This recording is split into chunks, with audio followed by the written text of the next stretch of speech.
Late at night, I think of you. Your vision floods my mind. There isn't much I wouldn't do to be sure you're mine. No matter what you choose to do, no matter day or time, I only want to be with you. I will be there by your side.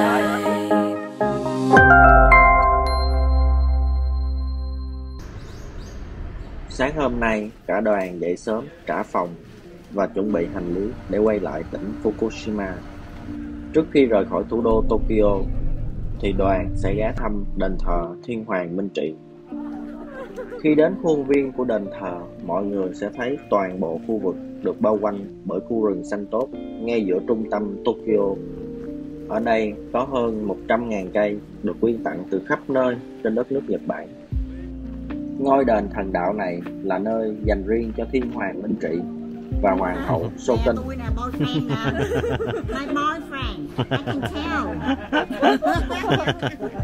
Thiên Hoàng Minh Trị là người có công lớn trong cuộc cải cách duy tân nước Nhật, làm quốc gia trở nên hiện đại hơn để trở thành một nước cường quốc tư bản và thoát khỏi nguy cơ trở thành thuộc địa của phương Tây.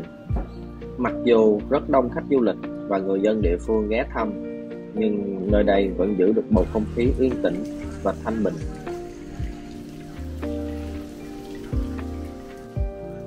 Mọi người có thể viết các lời cầu nguyện bằng tất cả các thứ tiếng bỏ vào thùng, nếu có duyên sẽ được viết vào thẻ gỗ nhỏ và treo lên như thế này.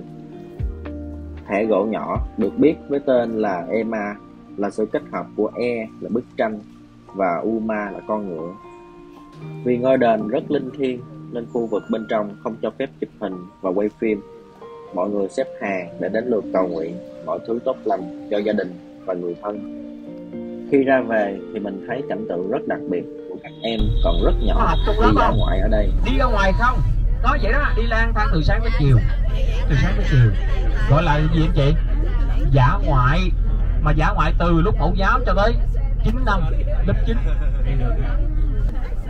70% cái thời gian á là học sinh nó học ở bên ngoài.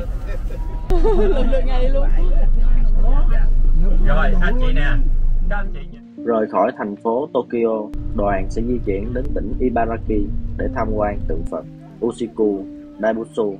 Khuôn viên bên ngoài của tượng Phật rất rộng, ở lối vào các hàng quán bán đồ lưu niệm cũng như thức ăn các loại.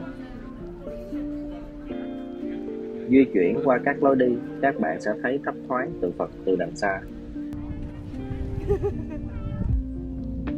Uchiku Daibutsu là tượng Phật do chùa Higashi Honganji xây dựng, thuộc giáo phái Tịnh độ Chân tông của Phật giáo, với độ cao 120 m, tương đương với tòa nhà 38 tầng và nặng 4.000 tấn.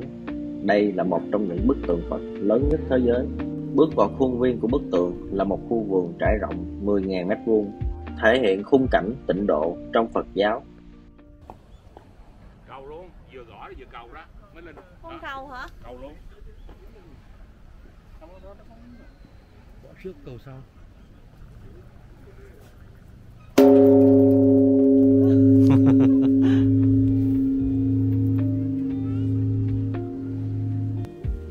Bên trong bức tượng là kết cấu không gian tâm linh với 5 tầng. Ôi, chân lớn dữ. Chân đâu đó? Hả? Chân của Phật là gì nè? Gì đó hả?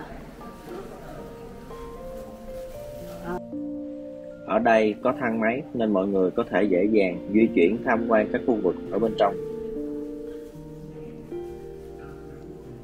Ở tầng 3 là điện thờ chính của ngôi chùa với khoảng 3.400 tượng Phật bằng vàng được đặt trên tường. Nếu có thời gian, các bạn có thể trải nghiệm tập thiền chép kinh Sakyo.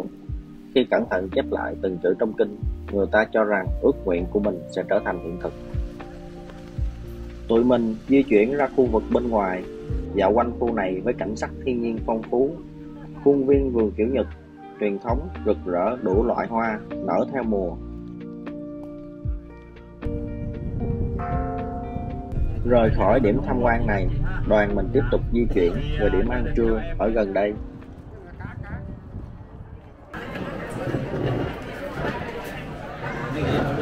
Buổi trưa hôm nay thì có món đậu nành lên men, thường gọi là natto.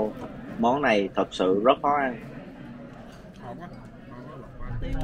Địa điểm tham quan tiếp theo của đoàn mình là công viên Karakuen.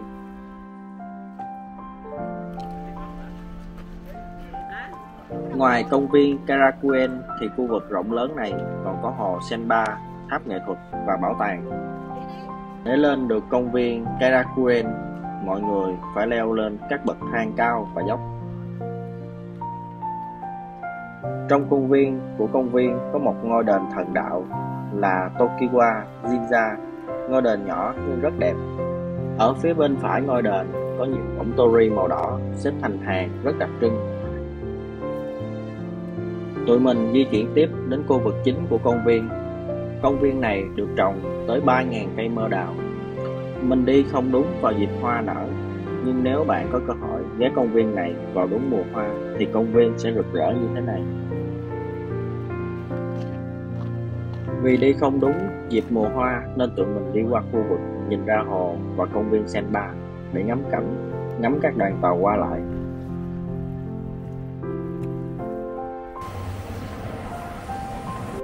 Không khí xung quanh thật đẹp và yên bình.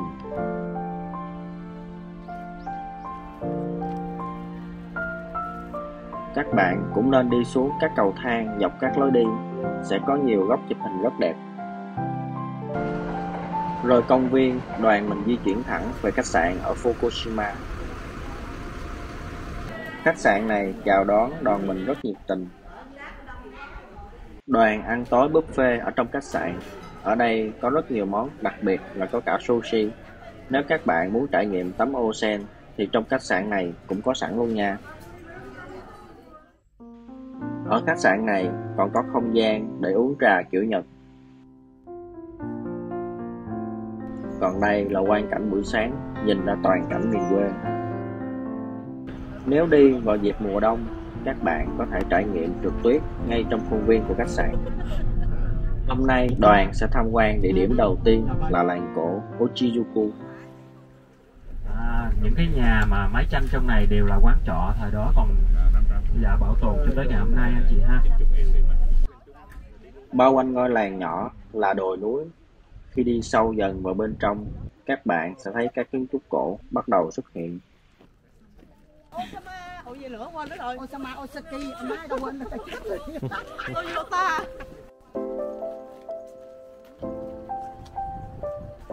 Ở thời xưa thì làng cổ Ochijuku là trạm dừng chân cho khách bộ hành, ăn uống và nghỉ ngơi. Ngôi làng đặc trưng với các ngôi nhà mái tranh. Mình nghe nói người dân địa phương đã lập ra 3 quy tắc: không bán, không cho thuê, không tháo dỡ và truyền thụ kỹ năng lập mái cho thế hệ sau. Ở làng cổ còn có khu nhà trọ, ẩm thực, cửa hàng đồ lưu niệm. Tụi mình thích nhất là ngôi nhà cổ này. Nhìn phía sau nhà là cảnh núi rừng rất đẹp. Đồ lưu niệm ở đây rất đặc trưng. Tụi mình cứ ghé hết tiệm này đến tiệm khác. Tụi mình đi tiếp đến phía cuối con đường, có một ngọn đồi nhìn ra toàn cảnh ngôi làng.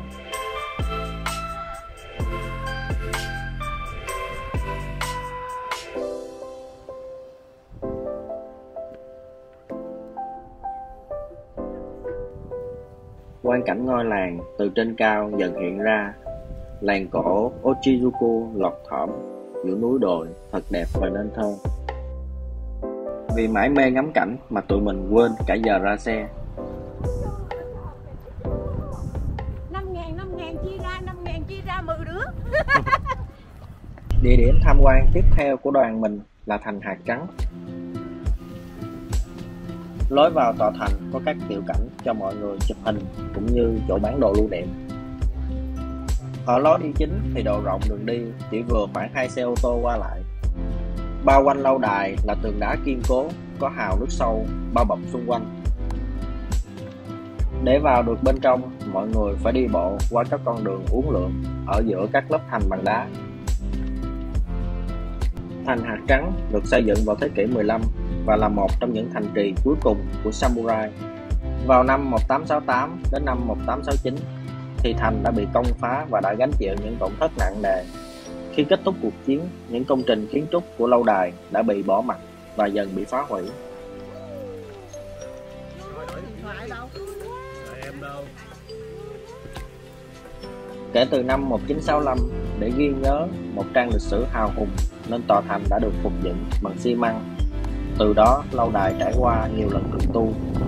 Mãi đến năm 2011, việc phục hồi tòa tháp đã được hoàn tất với mái ngói đỏ theo thiết kế nguyên bản của thành vào cuối thời kỳ Tokugawa. Xung quanh tòa thành là khu viên rất rộng. Đây là chú bò đỏ Akabeko, là một trong những linh vật biểu tượng may mắn của Nhật Bản.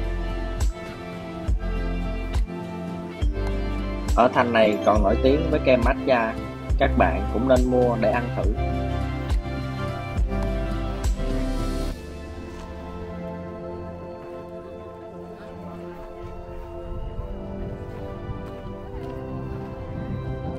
Tiếp đó, đoàn di chuyển về nhà hàng để dùng buổi trưa. Nhà hàng cũng nằm trong khu vực của tòa thành này. Đây là mô hình mô phỏng lại binh lính trong thành hạt trắng khi xưa. Buổi ăn hôm nay rất đặc biệt, mọi người ăn như kiểu đang ngồi học, nhìn về hướng bức tường, ở bức tranh rất lớn.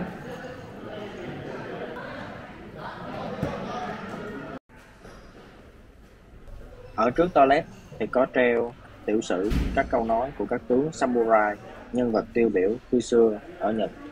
Ngoài ra, khu vực này cũng có các quầy bán đồ lưu niệm và thức ăn các loại. Đoàn mình đi tiếp đến công viên Hanamiyama.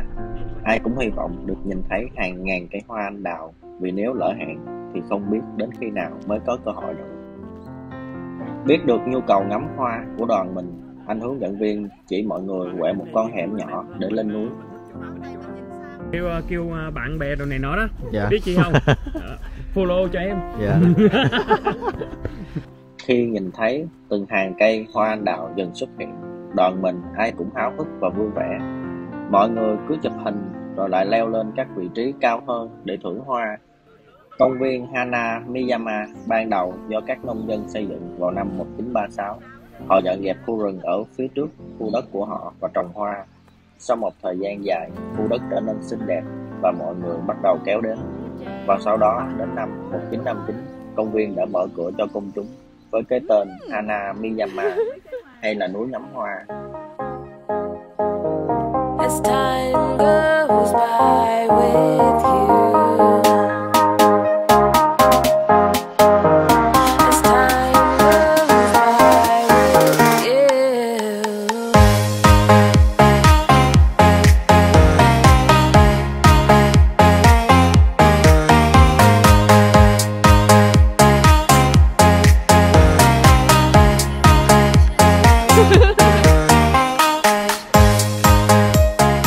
Điểm đến cuối cùng cũng là điểm gây được nhiều cảm xúc nhất cho đoàn mình.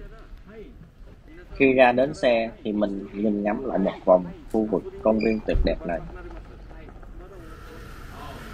Điểm cuối thì đoàn sẽ cho mọi người vào Aeon Mall để mua quà cho gia đình và người thân. Ở Nhật thì việc hoàn thế rất hay, các bạn cứ mua rồi có quầy hoàn thế ngay tại siêu thị, không cần phải đợi ra sân bay rồi mới được hoàn thế như ở các nước khác. Tối đó thì trời mưa rất to, đến sáng vẫn còn sương mù dày đặc. Sắp về, người buồn mà cảnh cũng buồn luôn.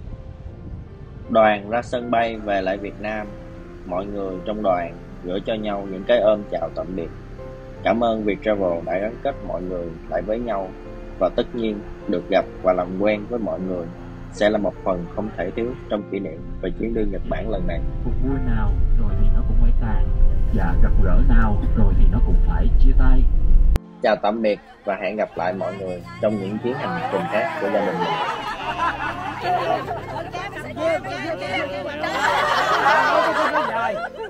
Ba mươi ký vô. Rồi, chơi xa láng sáng gì sớm nè. Mình đúng nghĩa luôn á. 1, 2, 3.